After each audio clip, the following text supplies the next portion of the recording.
Сәлем қыздар, бүгін менің ең сүйікті тортым сүтті қыз тортының рецептімен бөлісетін боламын. Ол үшін бізге керегі ұнның үстіне крахмал мен қамыр қопсытқышты салдым, сары май, сгущенка және жұмыртқа қажет.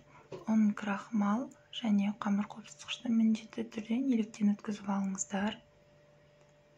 Ең алдымен біз 3 жұмыртқамызды таза ыдысымызға жарып алып, оны көпіргенше миксерлеп аламыз. Немесе венчикті пайдалансаңыздар бола береді. Басты араласта болғаны, қатты көпіртіп, оны үлкейтудің қажеті жоқ. Міне осылай біркелкі етіп араластырып алдым. Енді осының үстіне бөлме температурасында тұрған, еріп тұрған сары майымызды саламыз.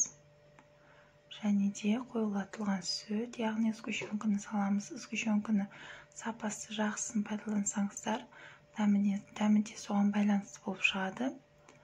Менің пайдаланып жатқаным Три желания сгущенкасы. Бұларды да жақсылап миксерлеп алдым. Көп емес, жай жылдамдықта шамамен 1-2 минуттай біріктіріп алдым. Енді осының үстіне алдын ала електен өткізіп алған ұн, крахмал және қамыр қопсытқышымызды 2 бөліп саламын.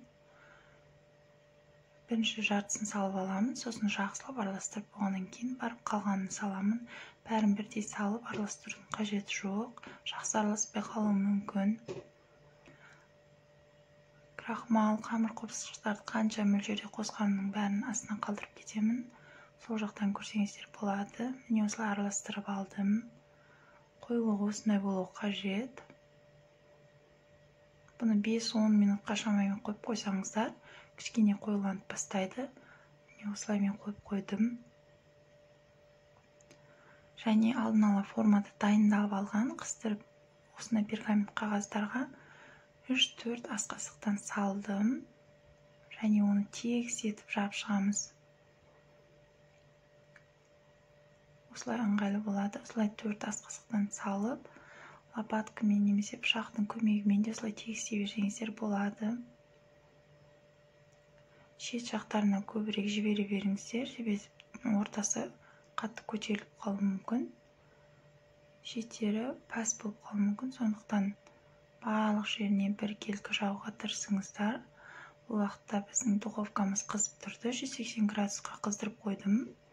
Бұл кождар тез пісіп шығады, шамамен 7-8 минут аралығында. Қатты қызартып пісірудің қажеті жоқ. Ағаш таяқшамен тексеріп алсаңыздар болады, өте жылдам піседі. Беті қызарып, әдемі болып піседі. Және бұлар пісіп жатқанда сүттің иісі шығады үйден. Мен осылай жақсылап тегістеп алдым. Өте жұмсақ болып шығады кождар. 7-8 минут шамасында пісіп шықты. Пергамент қағазынан оңай алынады. Осылай бірден алып аламыз. Менің пергамент қағазым қолданып жатқан Паклан фирмасыныңкі өте жақсы пергамент қағаздар. Май жақпастан да осылай жабыспай шығады. Бұны қайта пайдалана беруге болады. Мінекей осылай 7 корж шықты менде. Пісіп шықты. Бұны бірден бетіне қойып қоймаңыздар, жабысып қалады. Суп болған соң барып бетіне қойсаңыздар болады. Және осылай жылжымалы сақинаның көмегімен осылай бөліп аламын, шеттері бір тегіс болу үшін. Енді кремімізді дайындаймыз. Барлық кремге керек заттардың бәрі холодильникте тұрды. Тоңазытқышта. Ең алдымен творожный сырға қант ұнтағын қосып алып, бір шайқап аламын. Қатты араластырмаймын, тек бір араластырып, шамамен 5-10 секундтай араластырса болды. Міндетті түрде салқын болып тұрсын. Үстіне сливкиді қостым. Және бұны шамамен 5 минуттай араластырып алдым. Басында жай жылдамдықта араластырдым. Сосын қоюланып бастаған кезде кішкене үлкейтіп жібердім. Бұны қатты көп араластырудың қажеті жоқ. Уақытында тоқтамасаңыз, сіздің креміңіз қайтадан сұйылып кетуі мүмкін. Сондықтан өз формасын кішкене ұстап тұрса, жеткілікті болады. Бұл кремді алдын ала жасап, сіз холодильникке қойып қойсаңыздар болады. Холодильникте тұрған сайын жақсы болып сақталып тұрады. бірақ ұзақ 2-3 күн сақтаудың қажеті жоқ. Енді осы торттың қождарын істемей тұрып, бірінші кремді істеп алсаңыздар, өз формасын жақсы болып, салқын болып холодильникте тұрады. Осылай жылдамдықта, қаттырақ жылдамдықта тағы да кішкене араластырып алдым. Сонымен менің кремім дайын болды.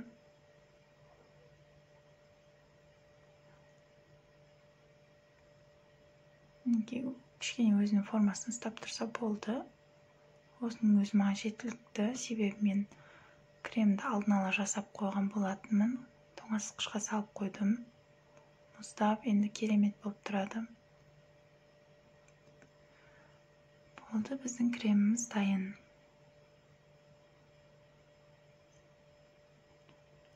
Енді кальцияның ішіне салып, осылай шеттері тегіс болу үшін бұл өте ыңғайлы. Сіздер осылай жасаңыздар болады. Бұндай жоқ болған жағдайда жай үстіне жасай берсеңіздер болады. Онда тұрған ештеңе жоқ. Мен кремдердің арасына аздан қосамын. Өйткені менің қождарым өте жұмсақ. Бір келкі жағылса болды. Оны көп қылып жағудың қажеті жоқ. Бірақ сіздер крем көп болған қаласаңыздар, көбірек қоса берулеріңізге болады. Мен жағып барлығым болды. Енді жағудың құпиясы жоқ деп ойлаймын. Осылай бір тегістеп шықтым шетін.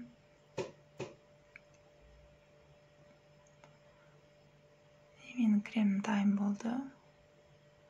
Енді кішкене крем қалып қойды. Соған мен краситель қосып, кішкене ғана араластырып, шетіне жағып аламын. Сіздер осы жағылған күйінде қалған заттарыңызбен әрлесеңіздер болады. Мүлдем бұл красительді қолданбасаңыздар да болады. Өз қалауларыңызда қалай әрлесеңіздер өздеріңіз білесіздер. Бірақ бұл торт өте дәмді болып шығады. Оңай жасалады, әрі түк қиындығы жоқ жасаудағы.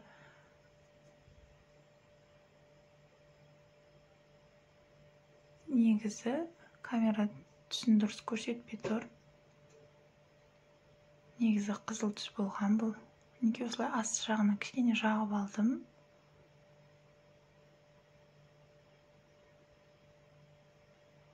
Және соны сол қасықтың көмегімен кішкене көтеріп, қиғашынан көтеріп жүрсеңіздер, сізде сондай пайда болады.